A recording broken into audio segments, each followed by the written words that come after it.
BJP कह रही है कि केजरीवाल जो है उनको रामायण के बारे में ज्ञान नहीं है, ऐसा कैसे हो सकता है? क्या वो कुछ टारगेट करने की कोशिश कर रहे हैं? आपका वक्त शुरू होता है। रूबिका जी, मुझे केवल 2 मिनट का समय दीजिएगा बोलने के लिए। देखिए, अरविंद केजरीवाल इस देश के सबसे ज्यादा पढ़े लिखे नेता हैं, मुख्यमंत्री हैं, एक आईआईटीएन रहे हैं, आईआईटी खड़गपुर से पढ़े हैं, एक जो है सो आईआरएस ऑफिसर रहे हैं, इनकम टैक्स में कमिश्नर रहे हैं, और आज इस देश के अंदर में कोई काम की बात करता है, कोई काम के नाम पर राजनीति करता है और कोई काम के नाम पर वोट मांगता है, तो उस एक नेता का नाम अरविंद केजरीवाल है, जिसके मॉडल ऑफ गवर्नेंस को देश भर में ही नहीं दुनिया भर में बहुत बहुत नजदीक से देखा गया है और उसको पढ़ा गया है, उसको समझने की कोशिश की जाती है, उस पर स्टडीज की जाती है।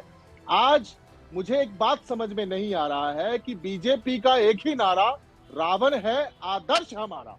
मतलब इनको इतना प्यार है रावण से, इतना प्यार है रावण से। अरे अरविंद केजरीवाल जी कहना क्या चाह रहे हैं?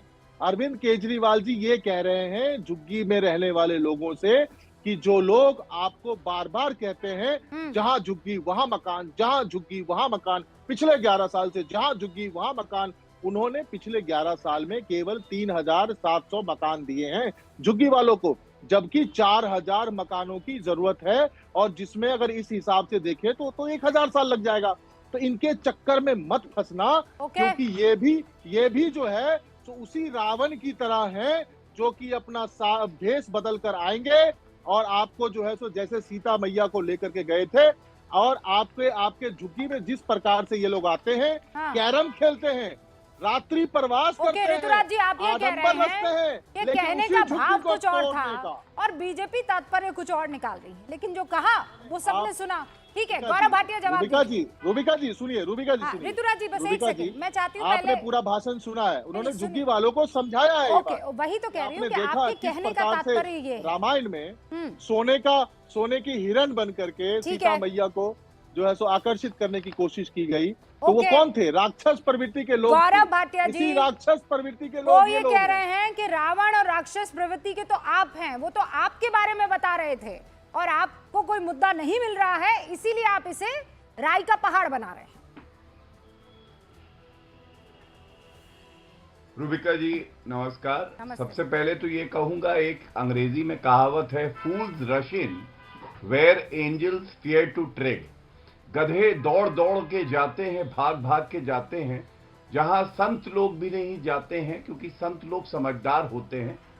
अगर आपको किसी चीज का ज्ञान नहीं है, अगर आप हिंदू विरोधी हैं, चुनावी हिंदू हैं, ढोंगी हिंदू हैं, क्या जरूरत पड़ी है भगवान राम के बारे में बात करने की, रामायण के बारे में बात करने की? और क्या ये किसी से छुपा है? देखिए कैसे ये हिंदू विरोधी रहे हैं। ये एक तस्वीर है, अरविंद केजरीवाल ने ट्वीट करी थी जब इनको मौलवी बन के मुसलमानों का वोट चाहिए था। ये जालीदार टोपी देखिए, ऐसा कोई सगा नहीं जिसे अरविंद केजरीवाल ने ठगा नहीं। अब ये देखिए यहाँ पे स्वास्तिक को झाड़ू मार रही है और भगा रही है। उसके बाद इनकी नानी जी कहती थी, ये मैं नहीं कह रहा हूँ, उनका बहुत सम्मान है।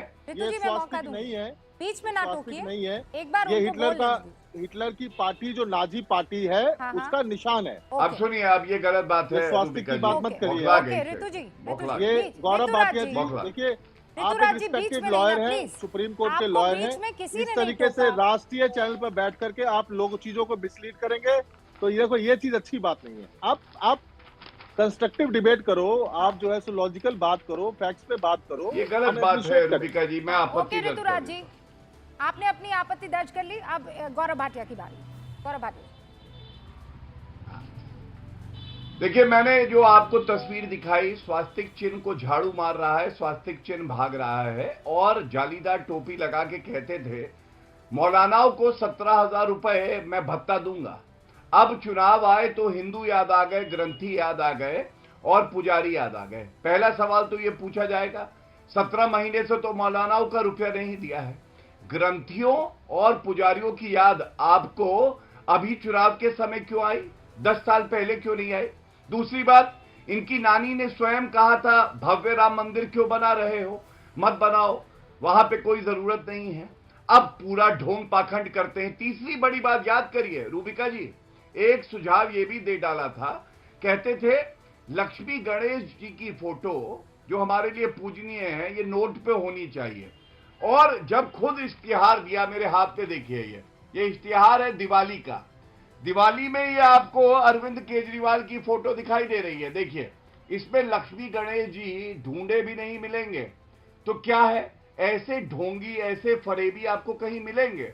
सुझाव देते हैं हर नोट पे लक्ष्मी गणेश की फोटो होनी चाहिए।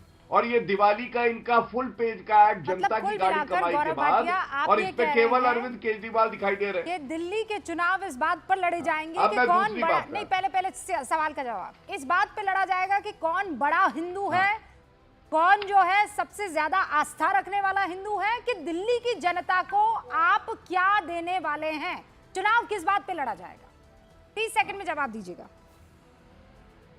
हाँ, चुनाव इस बात पे लड़ा जाएगा कि ये ढोंगी फरेबी, ये सबके लिए गलत शब्दों का प्रयोग करना, हिंदुओं की आस्थाओं को ठेस पहुंचाना, अपने झूठे वादे पूरे नहीं करना। अब मैं आपके प्रश्न का उत्तर देता हूं, ये इनका मैनिफेस्टो है। 3 वादे अरविंद केजरीवाल ने स्वयं माना मैंने पूरे नहीं किए। पहला, उन्होंने, ये मैनिफेस्टो है, उन्होंने कहा मैं दिल्ली की जो सड़कें हैं उसको यूरोप की सड़कों की तरह बना दूंगा। आपके जैसी पत्रकार ने पूछा क्या हुआ, कहते हैं आई एम सॉरी, मुझसे नहीं हो पाया। दूसरा, इन्होंने कहा कि हर घर में नल में जल होगा पीने लायक। अब पूछा गया क्यों नहीं, ये लाल काला नीला पीला पानी आता है, कहते ये मैं नहीं पूरा कर पाया। तीसरा, इन्होंने कहा था यमुना साफ हो जाएगी, यमुना में डुबकी लगाऊंगा, ये इन्हीं का मैनिफेस्टो है। यमुना साफ नहीं हुई। तो जैसे मैंने आपको उदाहरण दिया, पहले ठगा हिंदुओं को, फिर मुसलमानों को, आप तो हर मुद्दे फिर अब जो है सारी जनता को। जवाब दे दीजिए। अब मुझे 1 मिनट प्लीज बोलने दीजिए। ऋतुराज जी संक्षेप में दीजिएगा अपना जवाब, इसलिए क्योंकि 3 और मेहमान यहाँ पर हैं। मैं चाहूंगी हमारे नेता, ओपनिंग हमारे सबका बयान, उसके बाद हम डिबेट कर सकते हैं।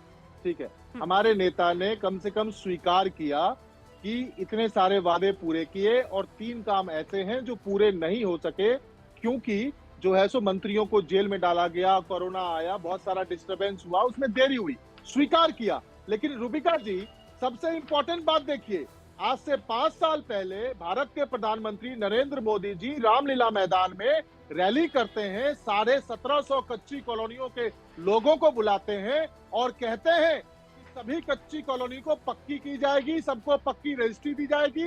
उस योजना का नाम दिया गया पीएम उदय योजना। 5 साल में 5 लोगों को भी पक्की रजिस्ट्री नहीं मिली। मोदी जी ने कहा जहां झुग्गी वहां मकान, जहां झुग्गी वहां मकान, जहां झुग्गी वहां मकान। 4 लाख लोगों को, 4 लाख परिवार को मकान देना था, दिया कितना? तो 3700 मकान। और सुनिए, राजस्थान में कहे 500 रुपए में सिलेंडर मिलेगा, उड़ीसा में कहे 300 यूनिट बिजली मिलेगा, क्या नहीं। 2 करोड़ रोजगार मिलेगा नौजवानों को, मिला क्या? कुछ नहीं। 15-15 लाख मिलेगा। तो कम से कम डंका पति से हमको सर्टिफिकेट नहीं चाहिए काम की,